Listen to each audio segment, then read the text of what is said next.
பாமக நிறுவனர் மருத்துவர் ராமதாஸ் இல்லத்தில் கண்டெடுக்கப்பட்ட ஒட்டுக்கேட்பு கருவி கிளியனூர் காவல் நிலையத்தில் ஒப்படைக்கப்பட்டிருக்கிறது. தொடர்பான கூடுதல் விவரங்களோடு இணைகிறார் செய்தியாளர் குணாநிதி.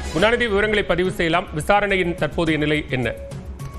பாலா, அதாவது பாமக நிறுவனர் மருத்துவர் ராமதாஸுடைய இல்லத்தில் அவருடைய இருக்கைக்கு அருகே ஒட்டுக்கேட்பு கருவி கண்டுபிடிக்கப்பட்டதாக மருத்துவர் ராமதாஸ் தெரிவித்திருந்தார். அதனைத் தொடர்ந்து இந்த ஒட்டுக்கேட்பு கருவி தொடர்பாக முதலில் தனியார் துப்பறியும் நிறுவனத்தினர் ஆய்வு செய்துள்ளனர். மேலும் மருத்துவர் ராமதாஸுடைய இல்லத்திலும் சோதனையில் ஈடுபட்டனர். அதனைத் தொடர்ந்து பாமகவுடைய தலைமை நிலைய செயலாளர் அன்பழகன் கிளியனூர் காவல் நிலையம் மற்றும் விழுப்புரத்தில் இருக்கக்கூடிய இணையவழி குற்றப்பிரிவு காவல்துறையில் புகார் அளித்திருந்தாங்க. அதனைத் தொடர்ந்து தனிப்படை அமைக்கப்பட்டு தொடர்ந்து 4 நாட்கள் மருத்துவர் ராமதாஸுடைய இல்லத்தில் விசாரணை என்பது மேற்கொள்ளப்பட்டு சோதனையும் நடத்தப்பட்டது.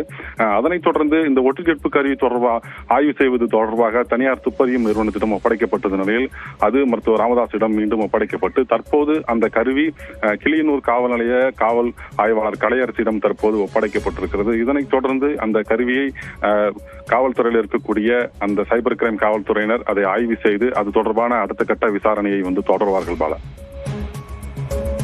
விவரங்களுக்கு நன்றி குணாநிதி.